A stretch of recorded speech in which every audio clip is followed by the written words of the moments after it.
today's story is Since When Do Mannequins Bleed? By BloodySpaghetti. That bastard, Manny, woke me up again in the middle of the night. I absolutely hate it when he does this. This time, I guess he had a good reason to wake me up like that. I just wish he wasn't an asshole about it. Manny and I, we have a strange relationship, I would say. Even our meeting was weird. He just appeared at my place one day. He was there sitting on the couch reading my copy of Dan Brown's Angels and Demons. I'll admit this much. His appearance at my place wasn't random at all. I can swear I've seen him looking at me as if admiring me from a distance for weeks before our meeting. It's hard to miss the guy. He sticks out like a thorn in a crowd's side, given his odd-looking head. Manny's appearance is mostly unremarkable, other than what appears to be a pale white smiling mask permanently fused to the skin of his head. It looks like he has a purposefully deformed mannequin head stuck on his body, hence the name Manny. Somehow, no one else has ever noticed him. Usually people write me off as mental whenever I mention him, which is why I avoid talking about him to others. When I saw him sitting on my couch like he owned the damn thing, my instinctive reaction was to get mad. I yelled something obscene and pounced on the couch with the intent to maul him with my hands. What came next scared the living hell out of me. I hit the couch and it flipped over, but the bastard was gone. He disappeared on me before reappearing behind me and letting out this distinctive high-pitched chuckle of his. He said that he was going to play me like a marionette, and then he vanished again. I just sat there, flat on my ass and scared out of my wits. I had no clue what the hell had just happened to me. I'm still not entirely sure. It's been years now, and Manny comes and goes. Whenever he shows up, I know it'll be one heck of a ride. He pops up and does his best to make my life hell, not letting me sleep by being an incredibly loud, unwanted roommate or by driving me nuts with his mostly moronic rants just before I go to sleep. Other times, he shows up and just makes me feel like shit by giving me vivid accounts of horrible, horrible things about me and the world. His recollections feel as if he's feeding the imagery directly into my brain. I can quite see the horrors that he's speaking of. Needless to say, that makes me feel terrible. I think he can even influence my dreams at this point. I swear, whenever I have a nightmare, I wake up to him standing at the edge of my bed, staring straight into my soul. Usually, these nightmares I think he gives me are events from my past, amplified and perverted into haunting scenes straight out of some horror flick. Other times, these nightmares are just distressingly weird things you'd not expect to see in your sleep. Like that one time when he made me dream of viewing black and white footage of what appears to be the main street of some city devoid of people, with his dramatic music playing in the background. The atmosphere of this whole thing felt incredibly off, but then came the truly terrifying part. Singing, quite a cheerful singing, came to flood my ears, forcing me to look around for the source of the sound.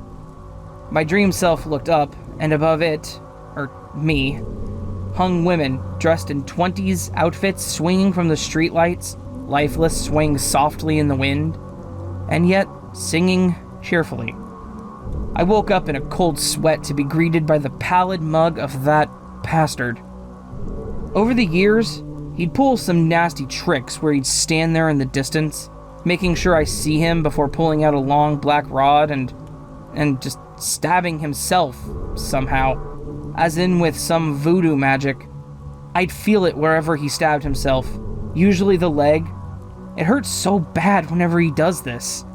He seems to have this gleeful expression on his face like he's enjoying the pain, while I want to scream as a result of the sensation of a boiling hot metal rod slicing through my nerves.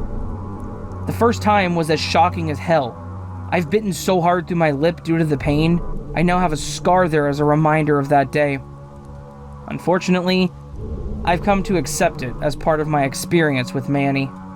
That's not even the worst of it. The worst part about Manny, however, isn't this sort of stuff. Nah, the worst part is when he pops out of nowhere and lets out a thunderous roar straight into my ear before vanishing again. Whenever he does this, I tense up like crazy. It's akin to having a cannon shot going off right next to you. Sometimes I stay tensed up for hours, others it goes away within minutes. After each encounter with Manny, regardless of what he does, I end up being stressed, vigilant, and aggressive, and then above all else, exhausted. Sometimes to the point of wanting to just throw myself off somewhere high. That's definitely affected me in more ways than one, hence why I mostly isolate myself from others. He's trying to ruin my life, I'm sure. I don't know why me, I didn't do anything wrong. I've always loved helping people. I didn't put on the uniform for the pay. I only ever wanted to do some good, the closest I could be to being a superhero, I guess. Well, I was sure he was trying to mess up with me. Up until tonight. This time it was different. He woke me up by shaking my body awake. Seeing his ugly mug before even fully waking up gave me that adrenaline kick. I punched him square in the head, although my fist never connected, it just went straight through his head. "Hey, hold up, doll," he yelled as I pulled my hand backward, cursing under my breath. "I'm here to help ya," he continued. I didn't believe him. He was just trying to mess with me again, I reasoned. So I tried ignoring him and going back to sleep. I shrugged him off and pulled the blanket tightly over my head. He shook me again. "Oi, Dolly, get up! 'Tis time I'm here to help, pinky promise."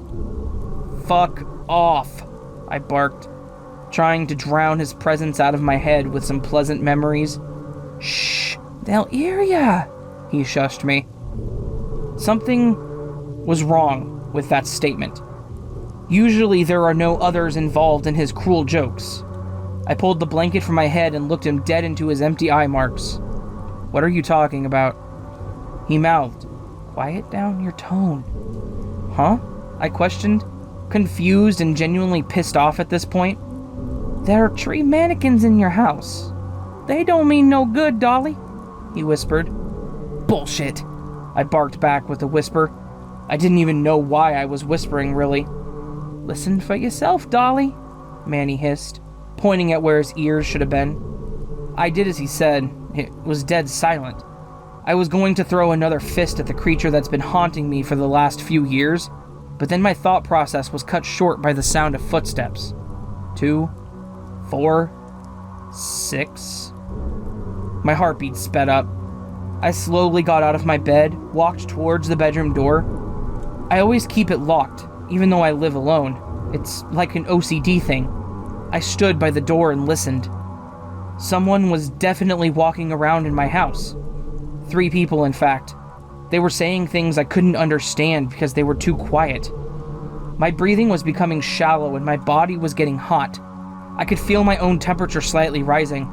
Manny whispered, "Told ya." I just stared at him and he took a step back. That had never happened before. Some switch inside flipped and that bastard smiled at me. I just kept listening to what was happening outside the room. The pallid bastard opened up a closet and pulled out my 2 baseball bats before telling me to pick one. He knew what was going through my head. He knew exactly what I was going to do. I took one of the bats, the black one. It felt nice in my hand. Manny vanished. I cranked my neck and the door handle twisted. The door to my room swung open. Before me stood a literal mannequin. I could almost hear something snap inside. It didn't expect me to be awake. I moved swiftly, expertly, nearly took its head off with the bat. The sound of cracking, thick plastic boomed in my ears. The mannequin collapsed to the floor. I went out to the hall. Another mannequin stood with its back to me. This one was white. I think there was something attached to its plastic hand. I took a swing at its back. It bent in half before collapsing on all 4s. A second hit to the back of the head. It wasn't moving anymore. The 3rd one saw me, a brown one. It ran towards the front door. I followed. It wasn't going to get out just like that. I caught up to it, It started making pleading movements with its arm. Ugly piece of shit. I slammed the bat on top of it. I swung once, twice, thrice. I swung over and over and over again. Even after it was crumpled on the floor with many parts collapsed on themselves. Once I was done with the third mannequin, Manny popped up again. He spat his poison in my ear again. Tie him up and dump him in the garage for now. I did just that. I wasn't even thinking on my own. I was on autopilot.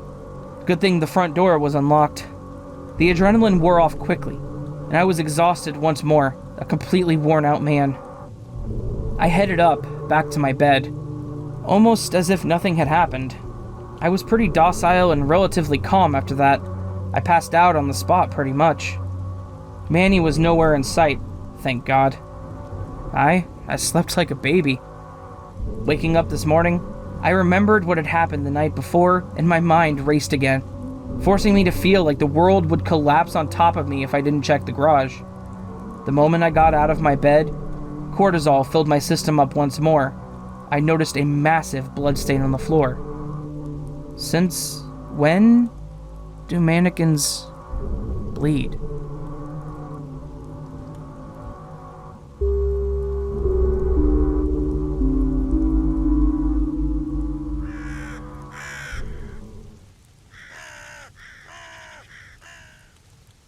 Well, my dear friends, I hope you enjoyed that. That was once again, Since When Do Mannequins Bleed by BloodySpaghetti. If that name sounds familiar, it should. I actually narrated another story of his, which was, Do You Have Crippling Insomnia? I Have a Potential Solution. That story was incredibly gruesome, and I may actually redo it someday, because it was really well done. Go find that. I'll actually put a link to it on the end screen if you guys want. That'll be a good idea. Alright friends, if you enjoyed that and would like to see more videos like this, please consider joining the Nevermore. To join the Nevermore, all you have to do is hit that subscribe button and that thumbs up button, and then you are part of the Nevermore. You can also comment if you want. Being part of the Nevermore means that you get notified when I make new videos. That's kind of all it is right now. Other parts of the Nevermore also include my Patreon, my Ko-fi, and my Twitter, Facebook, subreddit, etc. Basically all my social links. And there's also a link where you can submit a story to me if you would like me to narrate it on my channel. Well, friends, I hope you're doing well, and I hope to see you on the next video. But until then, please remember that I do love y'all. You're all fantastic people. Don't ever forget that. Alright, everyone. Sleep well.